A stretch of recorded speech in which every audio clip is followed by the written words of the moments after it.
Is there anything I didn't ask you? Fans want to know. People want to know. Is there anything you want to address while I have you here? Is there anything you want to get off your chest while I have you here? Anything else you'd like to mention you didn't get a chance to mention you'd like to mention right now? I love my fans. I will say that they show me so much love. I did not mention a few things. What's next for me? What I have going on. So I haven't mentioned that either. I would love to talk about that. Go ahead. All Give right. us the scoop. Okay. Well, it has been a minute.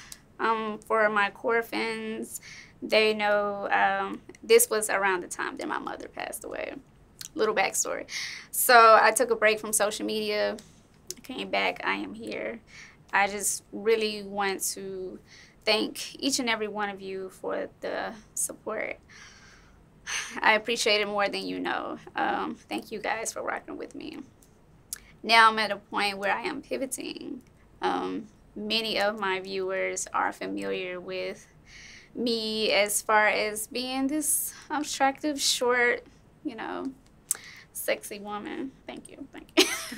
But I am at the point where I'm pivoting. So I have a new brand.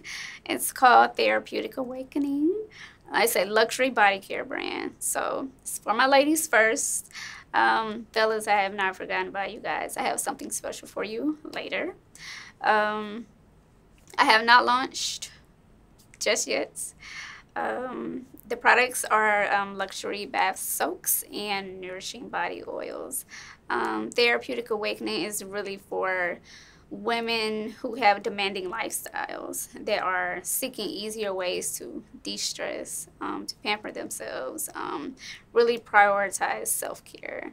After my mother passed away, it really, of course it affected me, but I realized that there are so many women, especially Black and brown women, but not limited to them, that are lacking self-care in their everyday life.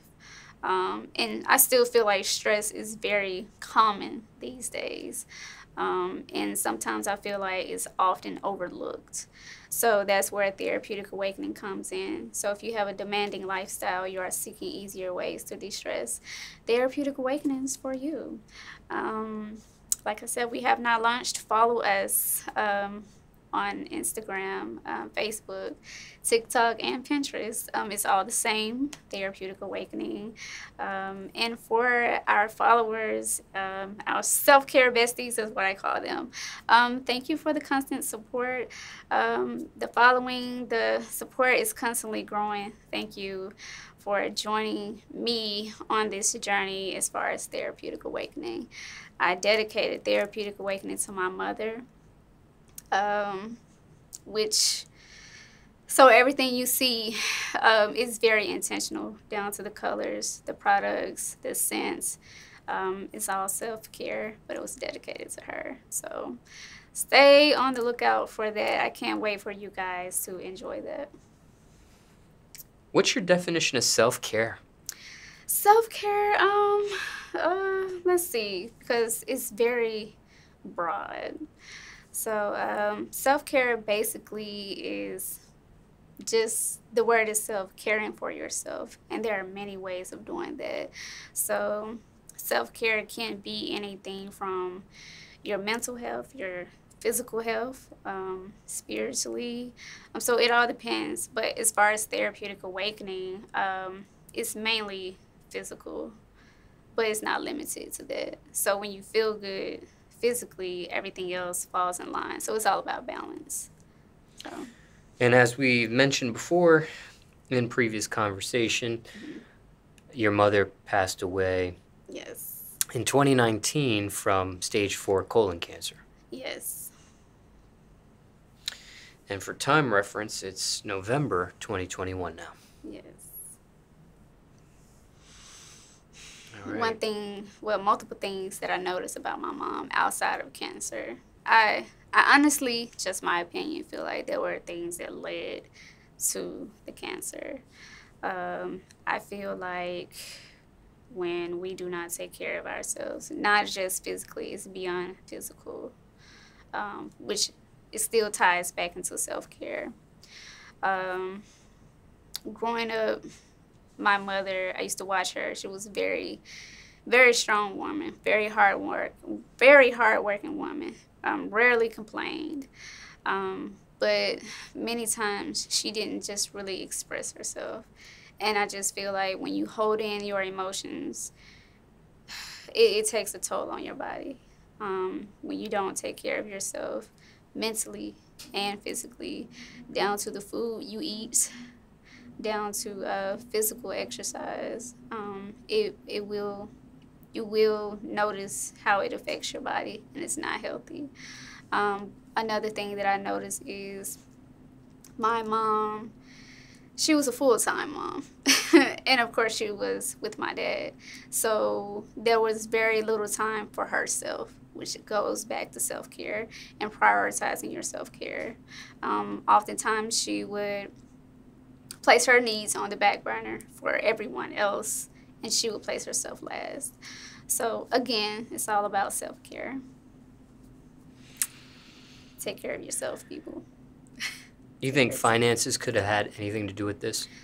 Absolutely. Well, not majorly. Not majorly. With her, it was definitely more emotional. There were some things going on with it. But, financial self-care is a thing too. Like, it's very important too. But no, it wasn't finances. How was it discovered?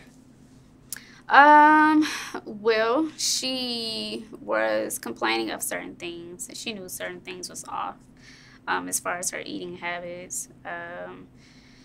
My mother wasn't very big on doctors.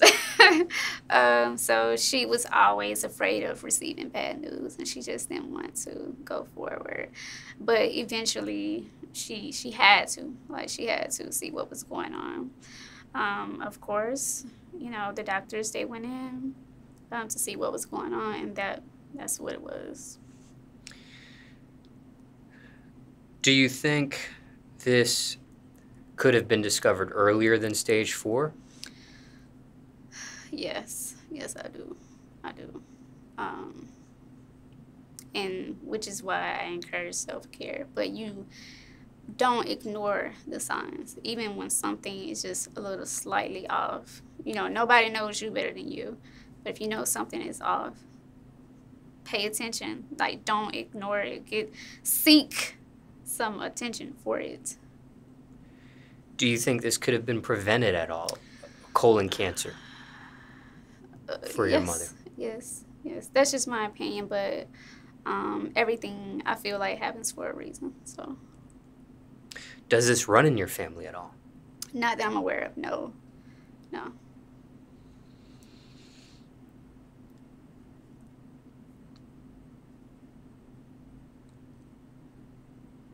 When they discovered when she was discovered in stage 4, did they try any sort of method to prevent her death at that late of a stage? Yes, actually, there were still options. Of course, they removed most of it, but other things, traveling through the bloodstream and traveling to other organs, they could not go in for that, but she had the option to, go forward with the chemo. So that was her choice. I did not want her to do that, but that was her choice. So she ends up getting chemo? Yes, she had chemo. She had the chemo. So. Honestly, I felt like trying to figure out, do I want to touch on that? But I'm going to touch on it. See what I said. As far as chemo, I feel like chemo can destroy the good and the bad. Sometimes I feel like the chemo can take you out quicker than the actual cancer itself. So, which is why I said explore your options.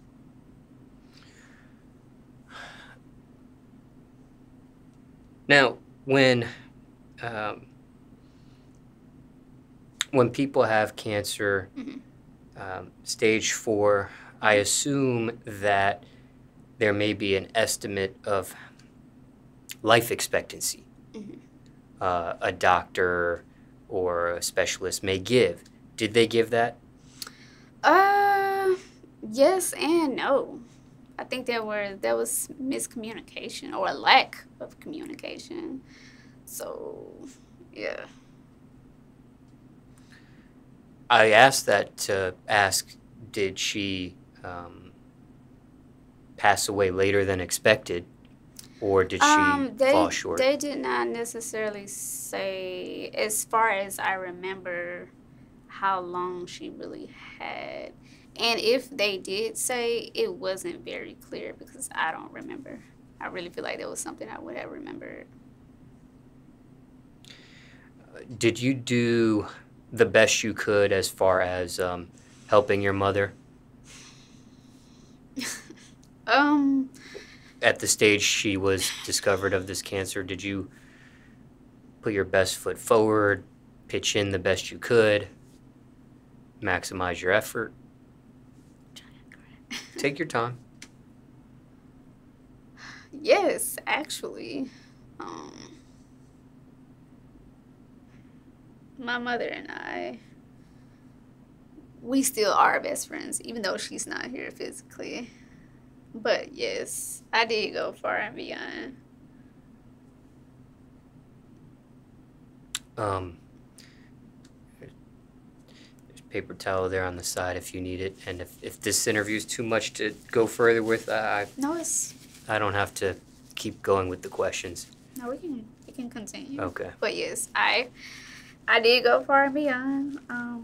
There were many times when she would sleep, and I didn't sleep because I was always thinking about, what's the solution? What's the solution?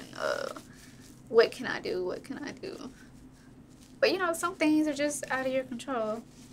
So.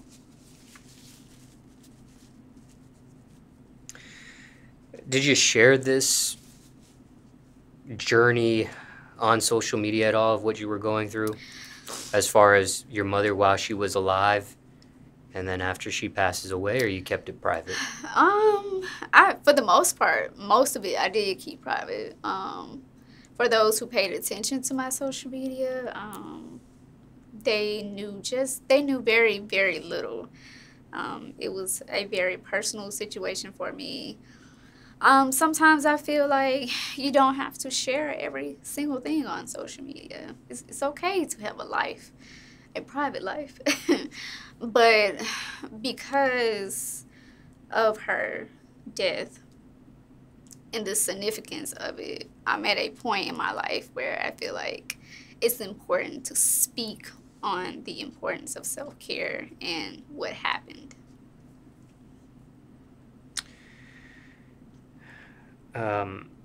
Were you there when she took her last breath? Yes, I was.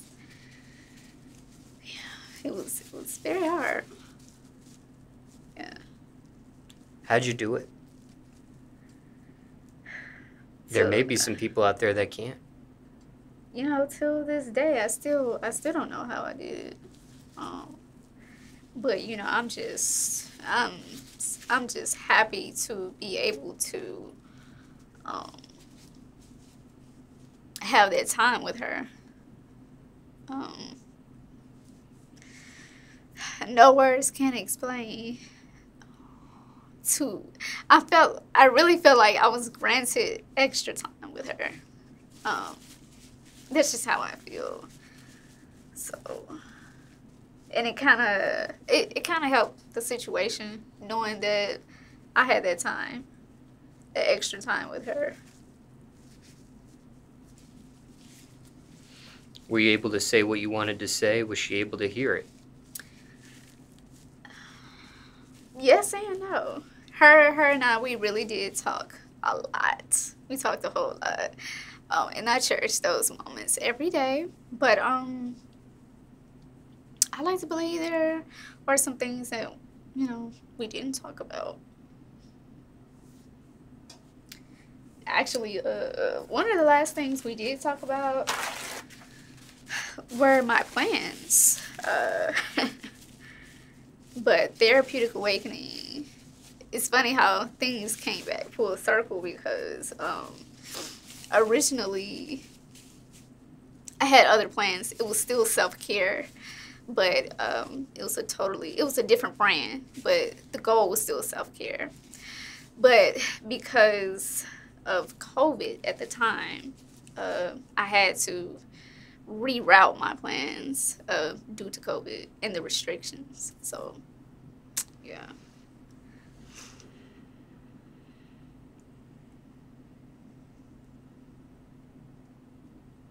When she does take her last breath and she passes away, was that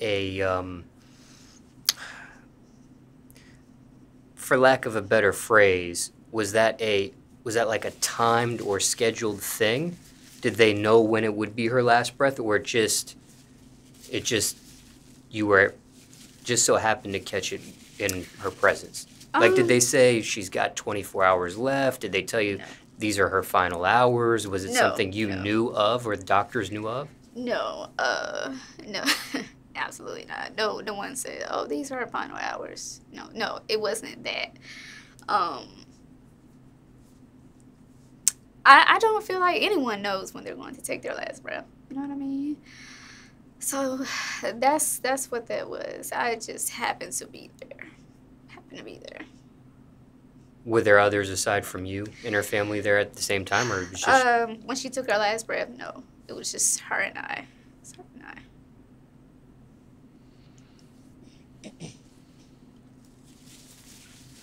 And you had no idea that was going to happen when it did? No, not at all.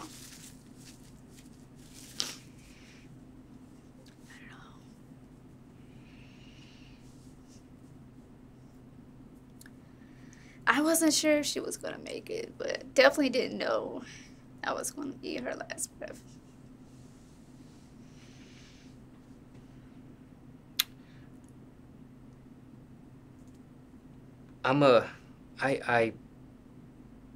When I do interviews, I ask a lot of details. Mm-hmm. But I also want to be respectful here to you.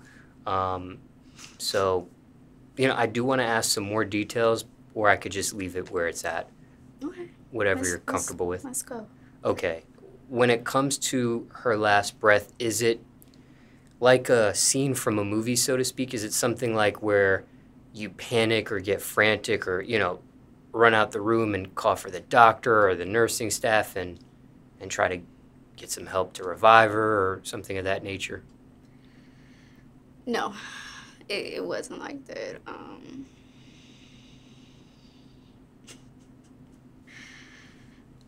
No, it wasn't like that. Okay. It was like a peaceful type of thing? I'd rather not say. Okay. Yeah. All right.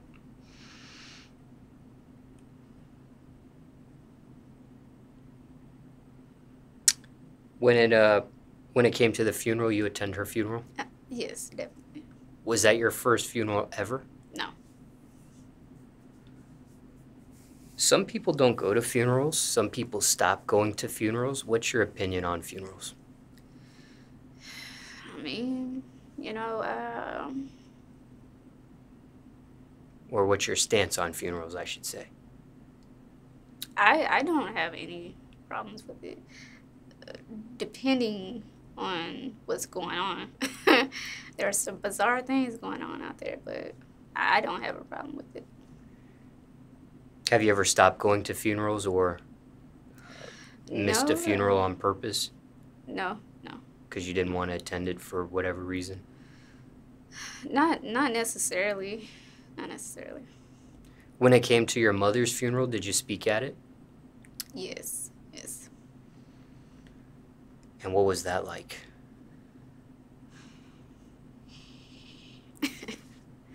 Those triggering questions. It was very emotional, of course. It was hard. It's still kind of hard now. But yeah, that's what that was. Was there a chance you wouldn't, or you wouldn't go through with it just because how hard that, I mean, obviously you did it, so you know how hard it was, but was that something that maybe you weren't going to do just to avoid how delicate that could be? No, I was definitely gonna be there. Definitely. And how have you, I mean, you may have answered this question in a sense, but I'll still ask it anyways. How have you coped with her death since? I journal, to be honest. I write down my thoughts. You know, I have my affirmations. I meditate, you know. Just take it day by day. Feel my way through the emotions. Any professional help? No. Is that something you want? Is that something you need? Dealing with her death? I don't think so. I rather handle it the way I'm handling it. But I'm not saying that I'm not open to like counseling, if that makes any sense.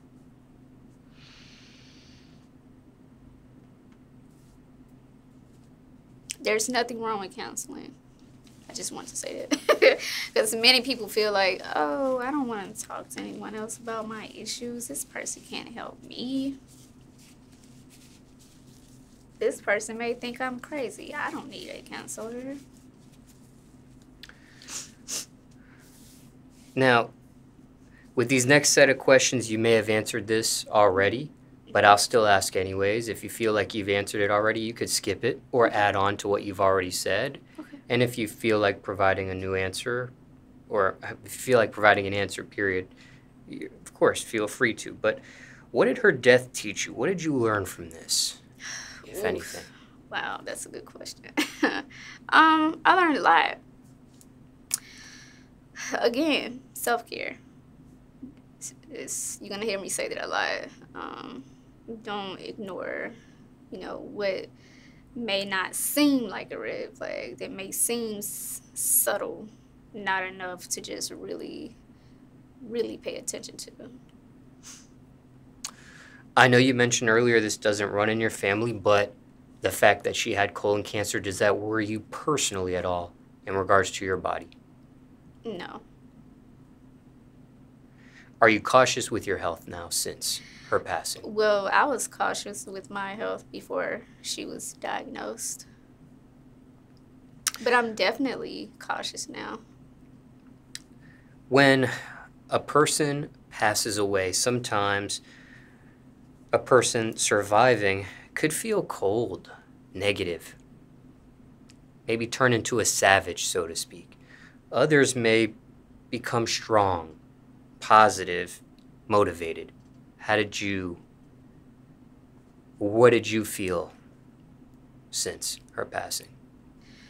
I feel like my life has a new meaning, which is why I feel like it's important for me to promote self-care. I'm a huge self-care advocate because it's very real. It's beyond. I feel like this is very important for me to say because there's so many levels of self-care. Many people feel like self-care is just light soaking, you know what I mean? But it's beyond soaking. Speaking of soaks, therapeutic awakening. But it's more than that. And many people feel like with self-care, it really doesn't. It falls off the priority list because, you know, life gets in the way. But you'll definitely be a better person if you pay more attention to your self-care. What do you miss the most about her? Her presence, her advice, her personality. Do you have a favorite memory of your mother you'd like to share with us today? Ooh, there are so many.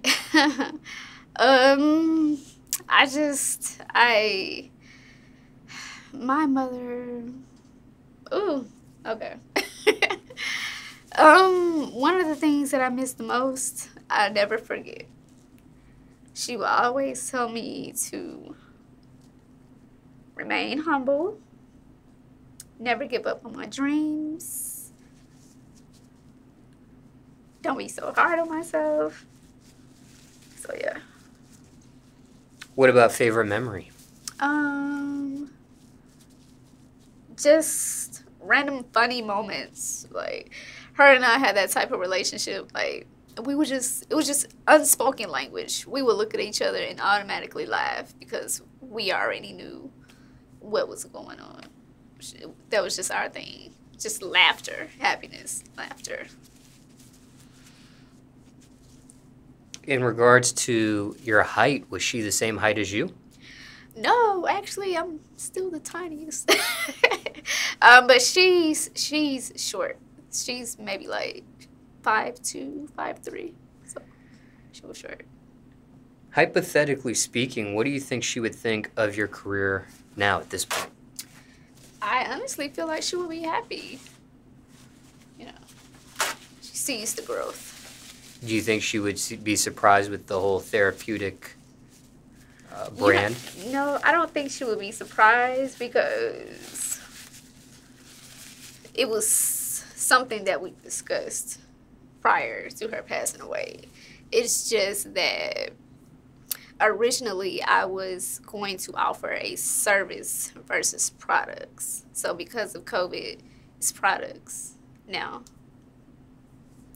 You think you'll ever go to some sort of service with it, or no? Yes, definitely. I would love to. Stay tuned. Previous in our conversation, you also mentioned your eating habits of pescatarian and veganism. Was that catapulted because of the death of your mother, or was that happening prior to? That was prior. Okay. Prior. If you could turn back the hands of time, would you have done anything different in the stage 4 cancer diagnosis scenario, passing of your mother? No, I don't think so. I don't think so. What do you want people watching this interview to know about people with colon cancer? Other than what you've said already, if anything else. Cherish the moments. Cherish the moments.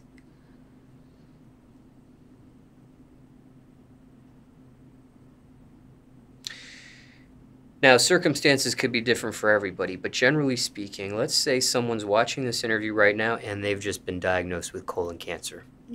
Anything you would say to them? Stay strong. Don't give up on your life. Every day you wake up, it's a new day. Continue to live every moment. Every moment. Anything else you want to mention about colon cancer? A question I didn't ask, people want to know about it. No, but I will say this. Make sure you get your screenings. It's very important. And you don't have to be like quote unquote elderly to do so. Especially if it's in your family or not, it's always important to know at least the status. Care to share the age your mother was at the time of her passing? No, I don't think that's important.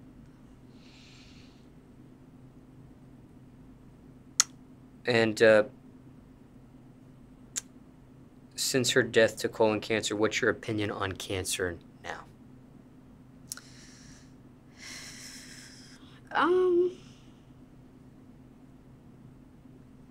Because it definitely hit home. So trying to figure out how to answer that one. Definitely hit home for me. So I do have a slightly different perspective on it. Not that I took it lightly before, but to actually experience it firsthand, but not personally, not having cancer, but to actually experience, being there for someone, watching that person fight through that. It's pretty hard. Anything else on the subject of cancer while we're at it? No.